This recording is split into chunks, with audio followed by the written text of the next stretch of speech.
Tafliad I Pontardawe. Gwaith da. O, sgiliau. Dal I fynd. Arbediad da gan Coughlin. Ar ryw ffordd. Joe Lloyd, prif sgoriwr Pontardawe yn y fan o'r lle. Methu a rhwydo. Am gyfle I Pontardawe. Ac efe dal I bwyso ar Coughlin y golwr yn llithro fewn yma. Coughlin yn un dda I glirio. Nawr mae Ethan Can yn cael lawr o gol. Can, heibio'r golwr. Ac yn gallu cerdded y bêl fewn i'r gol. Llanelli yn agor o sgorio. A Ethan Can a'i bymthegfed gole y tymor yma yn y gyngred. Pontardawe wedi dechrau'r gêm yn addawol, ond y ffefrynnau sy ar y blaen. Costrum in, yn oedi fyna, a dde'n gweld Hopkins yn rhedeg tuag ato fe. A gyda ymateb yn rhy hwyr yn dal tipyn ar Hopkins sydd wedi aros ar lawr. Hopkins a Costrum in am y chwarae gyda'i gilydd yn Goetre United.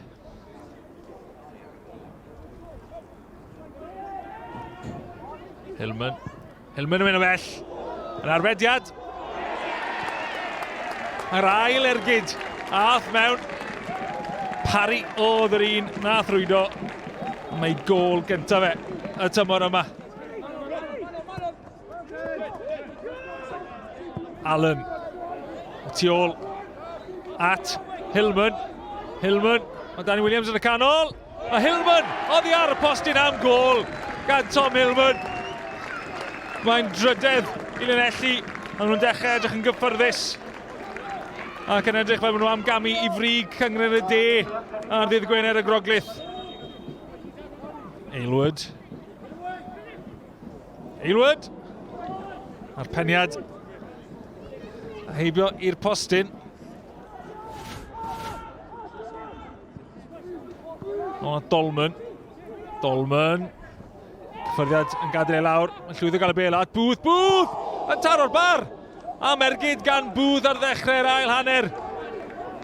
Wrth I Pontardawe trio cael trod nôl yn y drws.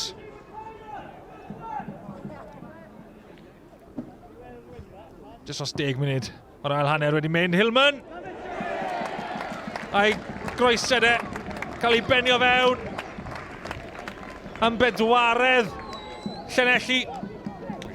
Hopkins, y capten, oedd a hi. Aylward ar arwydd. Ac y gornel i'r canol, gael ei benni mas gan Cronin. Pelio amlawio gan Pontardawe. Dwi ddim, mae Ethan Can ar pendraw y ca yn bwydo Hillman. Hillman, yn ôl at Can. Can! Gwrth ymosodiad, mor beryglus.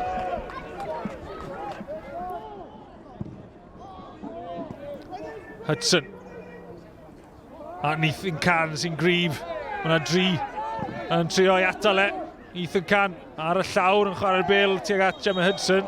O'r diwedd, mae yna alwad gan y dyfarnwr Crydd I Pontardawe yw I. A mae yna bach o ymladd hefyd wrth I dechrau poethi. O ail Gerdyn Melin yn fyna I Berry. Mae fe gweld coch ac mae Pontardawe yn gorffen y gêm gyda 10-10. Aylward. Aylward yn mynd amdani. Cael ei gwythio dros y trawst gan Coughlin.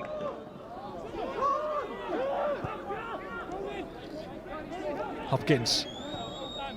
Ond at Can. Gemma Hudson yn aros yn y canol. Gemma Hudson yn rwydo'r bumed.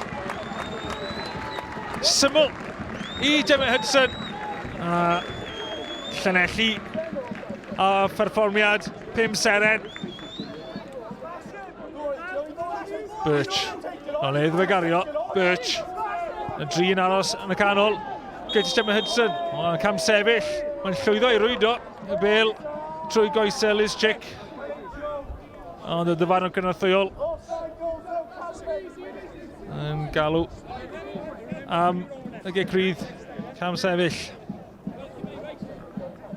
A convincing win today. You happy with the performance?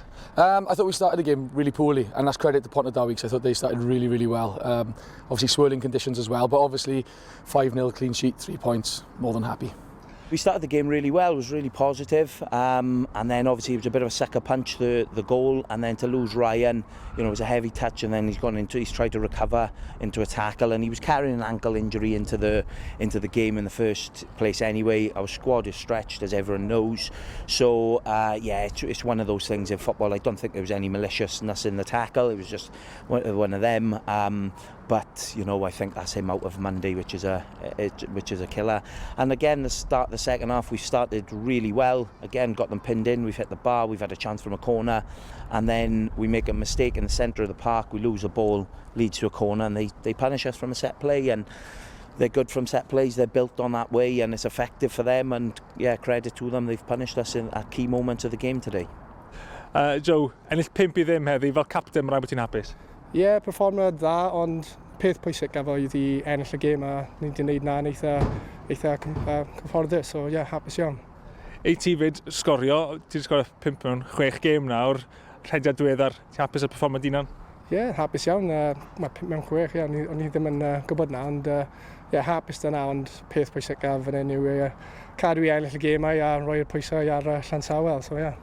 And then finishing off with 2 back-to-back games against Britain Ferry, I suppose it comes down to that, doesn't it, for the league? Yeah, I think so. And I know, I think if you look at the league over the season, we've been the best 2 teams. That's why we're in it. And I think it's really exciting for both clubs to go into 2 massive games like that, which are going to obviously dictate who the league and cup winners are for the end of the season.